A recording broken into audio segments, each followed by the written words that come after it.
Hey guys, so I've gotten back into speedrunning Nuclear Throne, and I wanted to put together a short guide for anyone looking to do the same thing.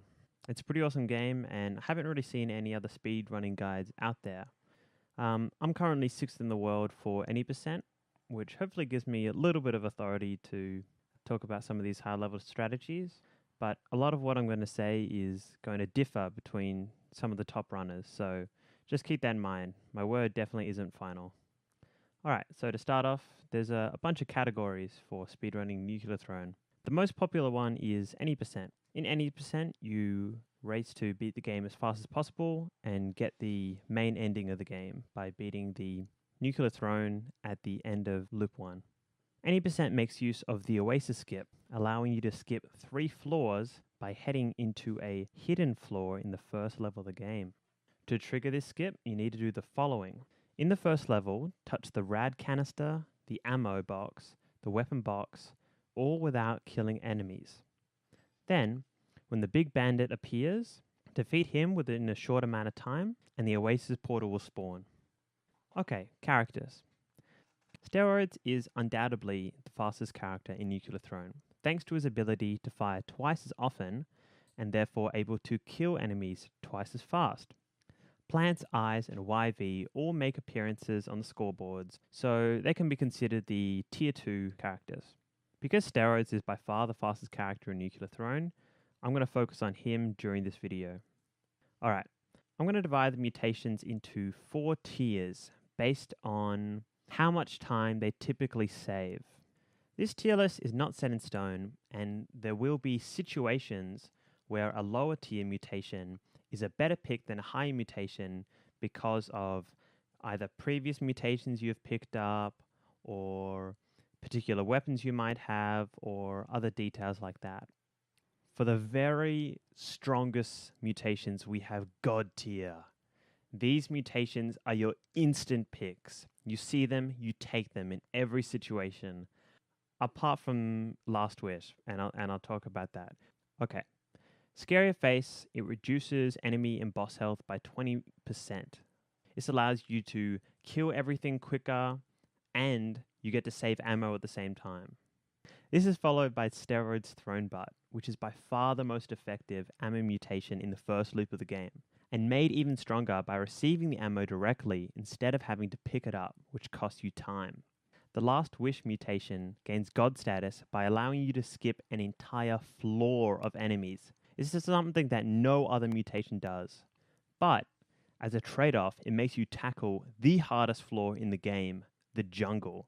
This hidden floor is completely brutal. Without an area of effect weapon, you'll quickly be overwhelmed, and without strong ammo mutations, you'll soon just run dry. It's a huge risk, but if you can get through quickly, it's also a huge potential time save. Alright, moving to high tier. These mutations are super strong, but maybe a little more situational. Extra feet is pretty self-explanatory. It gives you extra speed, and this allows you to find your enemies quicker. Bolt Marrow dramatically increases the effectiveness of bolt weapons, which turn out to be one of the best builds in the game. Bullet builds are also extremely fast, thanks to their raw DPS and the knockback of the bullet weapon type. And Recycle Gland just allows you to spam and spam and spam instead of having to burst fire down enemies, saving tons of time. Mid tier are your supporting mutations. These either give you a bit of survivability or they might cover up the weaknesses of your weapons. Strong Spirit, Rhino Skin, and Boiling Veins are, in decreasing order, the most effective mutations at just keeping you alive. These mutations allow you to play more aggressively and save you from otherwise run-ending attacks.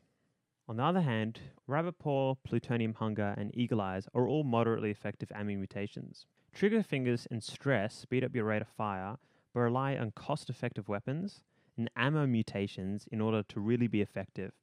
There's no point being able to fire your weapon 100 times a minute if you keep running out of ammo. You might want to pick up Gamma Guts or Impact Wrists heading into the sewers, but especially the labs, where it's easy to be swarmed by small enemies. These are good if your weapons are only good at single targeting big enemies and aren't very good at area of effect. Low tier mutations typically give you a very small advantage or are pretty situational. Second Stomach and Bloodlust provide a small health bonus. Laser Brain, Shotgun Shoulders, and Long Arms provide moderate weapon buffs if you find yourself with the appropriate build. Back Muscle, Lucky Shot, and Open Mind give a small boost to your ammo. Sharp Teeth provides a small amount of protection against swarms of small enemies, and Hammerhead will occasionally save you time looking for enemies in a big level. So moving on to weapons. There are way too many weapons in Nuclear Throne to cover it all in detail, so I'm going to go over briefly what kinds of weapons you want to find in the different stages of the game. So, in my opinion, in the early game, the crossbow and assault rifle are the only weapons worth picking up. Honestly, I think every other weapon is weaker than the double pistol, which Steroid starts with. For the other characters, which aren't steroids, well, they're all going to benefit from having a bit of diversity in their weapons, but for steroids, the double pistols you start with are actually pretty strong.